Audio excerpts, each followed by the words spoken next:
बड़ी खबर है पटना से। ये बड़ी जानकारी जो अपने दर्शकों को देने जा रहे हैं, शिक्षकों की प्रतिनियुक्ति को लेकर आदेश है।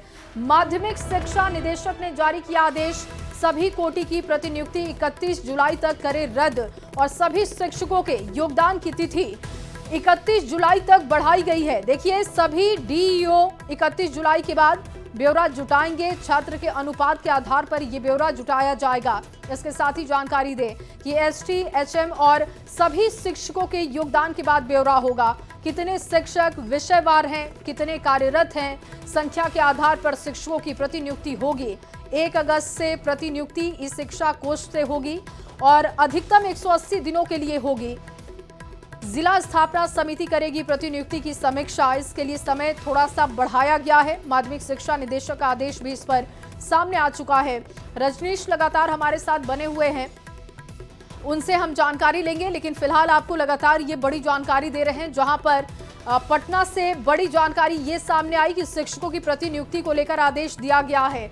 माध्यमिक शिक्षा निदेशक ने जारी कर दिया है आदेश।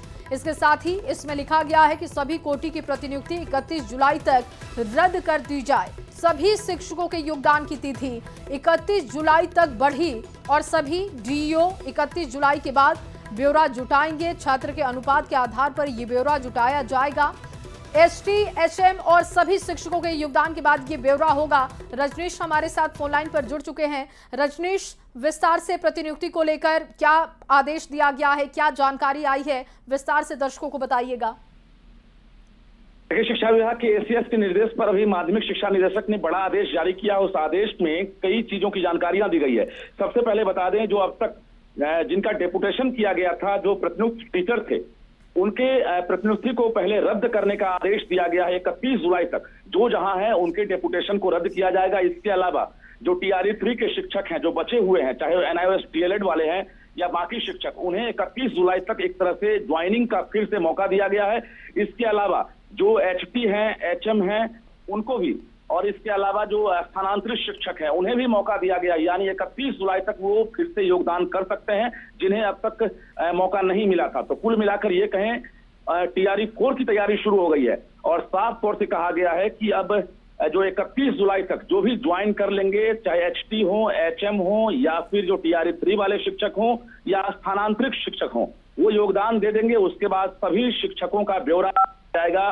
विषयवार, पदस्थापित और कितने कार्यरत हैं, इनका ब्यौरा शिक्षा विभाग के अधिकारी जुटाएंगे। सभी जिला शिक्षा पदाधिकारी को इस ड्यूटी के लिए लगाया गया है और टीआरई 4 की वैकेंसी आनी है, विज्ञापन जारी होना है। जैसे ही रिक्तियां एक तरह से समेकित की जाएगी कैलकुलेट होने के बाद, तो आयोग को, यानी बिहार लोक सेवा आयोग को शिक्षा विभाग अधियाचना भेजेगा और उसके बाद विज्ञापन जारी किया जाएगा। तो एक बड़ी तैयारी है, अगस्त महीने में ये देखने को मिल सकता है और 15 अगस्त तक कहा जा रहा है कि जो रिक्तियों का ब्यौरा है वो शिक्षा विभाग जुटा लेगा। वहीं जो नए डेपुटेशन का आधार दिया गया है कि अब ई शिक्षा कोष से 1 अगस्त से जिला शिक्षा जानकारी भी सामने आ चुकी है, आदेश भी दिए जा चुके हैं। बहुत शुक्रिया आपका तमाम जानकारी के लिए।